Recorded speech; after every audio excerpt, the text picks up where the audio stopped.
Christian doctrine has a variety of perspectives on the state of the soul. Doctrine of soul sleep. The doctrine of soul sleep posits that the souls of the dead are in a state of sleep. According to this view, the soul remains unconscious until the day of resurrection. This doctrine is based on several biblical passages, particularly those that describe death as akin to sleep. For example, Jesus referred to Lazarus as asleep, John chapter 11 verse 11. Soul sleep is distinct in that it suggests that the soul does not go immediately to heaven or hell after death. Believers, in this view, will awaken on the day of resurrection when the Lord returns and receive eternal life.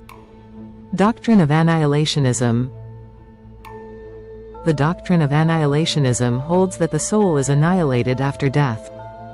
According to this view, non-believers do not suffer eternal torment but are completely destroyed at the final judgment.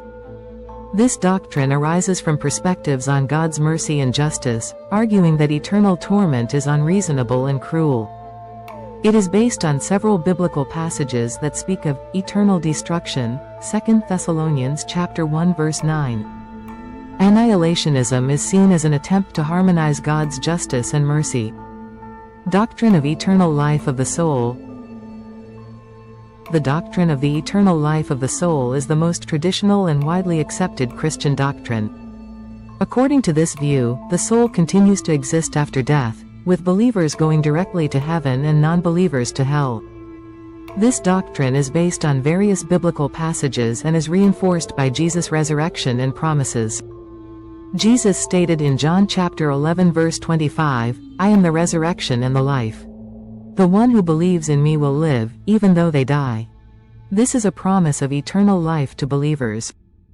The doctrine of the eternal life of the soul emphasizes eternal joy in heaven and eternal communion with God. This briefly explains the three doctrines. They reflect different interpretations of the Bible and theological perspectives and have been subjects of various discussions and debates within Christianity. Regardless of the perspective, the key is to seek spiritual maturity and understanding through a relationship with God.